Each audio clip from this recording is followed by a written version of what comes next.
right? So, but let's just kind of leads to the next question too. I want to talk a bit about, I think it's happiness during quarantine. How would Mm. you have rated your happiness? Yeah, I think like I touched on that a little bit before, but I'll just Yeah. emphasize that. I struggle to be happy in a situation where there were horrible things happening in the world, like especially in the UK, we were experiencing the pandemic quite badly. And I had colleagues who were catching COVID and then dealt with long COVID. I have colleagues who lost their family members. It was a hard time, and it was really like if I felt okay and if everything was good in my life, yes, it was. But if I was happy, probably not, because I still felt for everyone else who's been impacted more by this pandemic than I was. And I was equally worried about my mom back at home. When is she going to get her vaccine? Like how it's going to work. So yeah, like all of these things just worried me in general. So I was okay. I was well. I was having a really great job at the time. I still do, but um, but it was kind of it's hard to say. Like happy, probably no. Was I doing all right? Yes, I was. Oh, it's awesome. So you say even for your work life too, it was fine during quarantine and everything? Yeah, yeah. For So me, it were was there? good. Okay, that's very good. All right, so there wasn't more expectations, or how about issues like, um, because some countries are passing this bill where you have to disconnect from work right after a certain time, and it's going to be, a law. Did you ever find yourself kind of doing more work or like checking emails or this and that after work hours? It's a really good challenge because I would say yes and no. I sometimes Okay. would, but I actually would in the middle of the day take a bit more time, like for myself, or take longer breaks because I felt like I needed that. So at the end of the day, if I would add up all the hours that I work, probably it would even out to the same 40 hours per week. Um, they the challenge with these laws are that you are kind of unintentionally pushing people to work in certain boxes.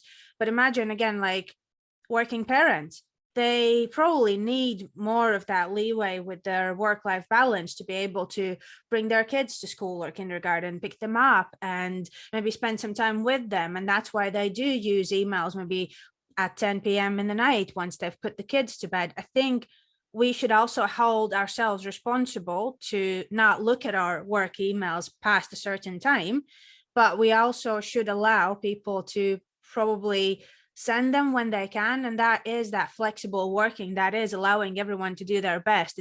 I wouldn't say I would be pro working longer hours, overworking, like that all leads to burnout and that leads to poorer mental health, and we cannot be productive long term if we all the time overwork. But I struggle to see how these rules will not impact the people who actually had it really well set up for themselves in the flexible way of working. So that's probably where my mind goes more um, than this rule about we shouldn't be sending emails after like or working after a certain time. So there has to be a bit of a balance, because not yeah, it's just about the hours that you work when you're most productive rather than certain hours of the day when you should work. I think that's quite old school in my mind, at least. Oh, I really like that. I mean, it gave an insight that I could never even thought about myself. I always thought, oh, it's great if we kind of just disconnect from work after a certain hour or so. But like you just mentioned, I mean, that's back to like the topic about work life and work life balance. You just mentioned right there, someone maybe could be used in the morning to get their kids to school and everything, then start work, let's say like 10 a.m. or something. And then, like Mm. you said, they have to go pick up their kids, go ahead and get that done and, prepare lunch, dinner, etc. And then be able to go at nighttime once again to catch up on some work that they weren't able to do during having to take care of their children. So yeah, that Yeah. was a really interesting Yeah. take. I like that. All right, And so we're even gonna. Oh, sorry. Go ahead. no, sorry, I even just add like, okay, so that's one, like is working parents, but the other option could be even like us, like with our kids, you might have a really great gym session that you want to attend, or there's something else that you would like to do in the middle of the day. Some of my friends have moved over to Southern Europe, and they are now also both flexible workers, both work for international companies and work from home. They would take time out to go and do a bit of climbing in the mountains that are near them. And then they would come back and work in the evening, or they would start earlier, but actually they are they're planning their work around their personal life. I think actually this rule will squeeze you back into planning your life around work. And I think that's going a bit backwards. Man, this is a great insight. I never even thought about that, and I love the way that you worded that too. If you want to hear more stories, don't forget to subscribe, comment, and like. To support more youth by youth led projects, visit us at youthspeak.ca, where you can donate and spread youth mental health awareness. YouthSpeak Performance Charity. Speak, inspire, change.